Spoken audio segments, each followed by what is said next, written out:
ओम शांति। ओम शांति। आज का स्वमान, मैं रूहानी आशिक हूँ। हमारा राजयोग आशिक माशुक की कहानी है। हम आत्माएं भगवान के आशिक हुए हैं। युगों ढूंढा, पुकारा, वायदे किए, अब आके मिलता है। तो न सिर्फ हम आशिक, लेकिन हमारा माशूक भी बहुत खुश होता है। माशूक भी अपने बिछड़े हुए आशिकों को देखकर बहुत खुश होता है। रादर उसने हमें ढूंढा है। आशिक बेशक हम हैं, पर ढूंढा हमें हमारे माशूक ने है, क्योंकि वो भी अपने बिछड़े हुए आशिकों को ढूंढ रहा था। ढूंढते ढूंढते उसको मिले। तो बाबा ने कहा कि ये कैसा आशिक माशूक का मिलन है, इसमें एक रूहानी आकर्षण है।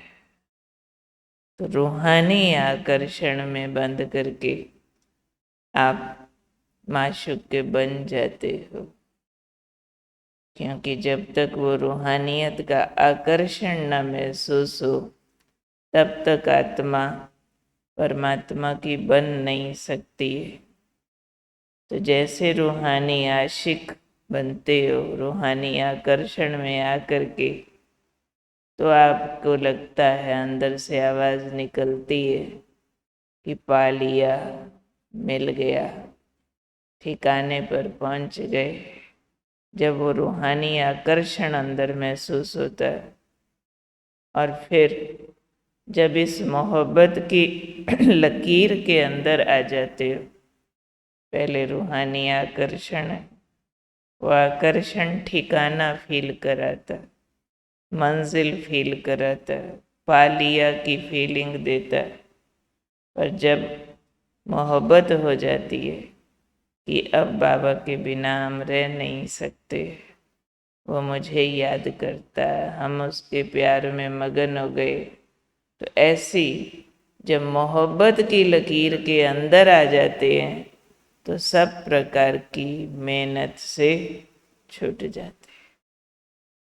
पहले रूहानी आकर्षण से ठिकाना फील होता, फिर जब मोहब्बत में मगन हो गए तो मेहनत छूट जाती है। क्यों मेहनत छूटती है? क्योंकि यहाँ पर जब बाबा से मिलते हो, तो इस मिलन में ज्ञान सागर के स्नेह की लहरें हैं, उसकी शक्तियों की लहरें हैं। ये लहरें कोई भी प्रकार की मेहनत करने नहीं देती, मेहनत से मुक्त कर देती है। जैसे लोग काम काज से थकते हैं तो पहाड़ पर जाते हैं या समुद्र के किनारे जाते, वहाँ समुद्र के पानी की लहरें देखते हैं, पहाड़ों पे ठंडी हवाओं की लहरें फील करते हैं, तो लगता है हमारी थकान उतर गई। होता तो उसमें भी कुछ न कुछ काम है। आप पहाड़ चढ़ रहे हो, आप सागर के पास चल रहे हो, दूर तक चल के गए हो, खर्च करके गए हो, पर उसको मनोरंजन मानते हैं, क्योंकि उसमें आप रिफ्रेश होते हो। तो बाबा ने कहा यहाँ भी आते हो तो ज्ञान सागर के स्नेह की लहरें, शक्ति की लहरें आपको रिफ्रेश कर देती है। आपके सब जन्मों की थकान उतर जाती है। फील होता है ना बाबा के पास आके, सब जन्मों की थकान में मिट जाती है। तो हमारे रूहानी माशूक ने हम आशिकों के लिए ये मनोरंजन का स्थान बनाया है। तो कहाँ आते हैं सुबह सुबह हम? मनोरंजन के स्थान पर। हाँ, ज्ञान सागर की, स्नेह की, शक्ति की लहरों में लहराने, उसके प्यार की ठंडी हवाओं में आते, सब जन्मों की थकान मिटाते। तो हमारा माशूक हमारे लिए काम करता है ना। ये ठिकाने उसने हमें बना दिए जिसमें हम मिलन मनाएं और उस मिलन में रिफ्रेश हो जाएं। उस मिलन में जो भी कार्य कर रहे हैं, लौकिक कार्य, सेवा का कार्य, उस सारे की मेहनत से छूट जाएं। ये स्नेह में ताकत होती है। वैसे भी कहते हैं मोहब्बत में मेहनत नहीं होती है। मोहब्बत में तो लोग जान कुर्बान कर देवे, कोई भी बात की मेहनत नहीं महसूस होती है। तो हम सब बाबा की मोहब्बत की लकीर के अंदर आ गए। इस लकीर के अंदर क्या नहीं है? मेहनत का कोई अनुभव नहीं है। हम रूहानी आकर्षण में आए हैं। हमको हमारा माशूक भी देख देख के बहुत खुश होता है कि मेरे बिछड़े हुए आशिक मुझे मिल गए। तो आज का स्वमान हमारी आशिक माशूक की कहानी है। आशिक माशूक की कहानी तो अच्छी लगती है ना। तो ये मोहब्बत की दास्तान है। तो कल भी स्नेह के ऊपर वरदान था। कल सारा दिन स्नेह के मोहब्बत की फीलिंग में रहे।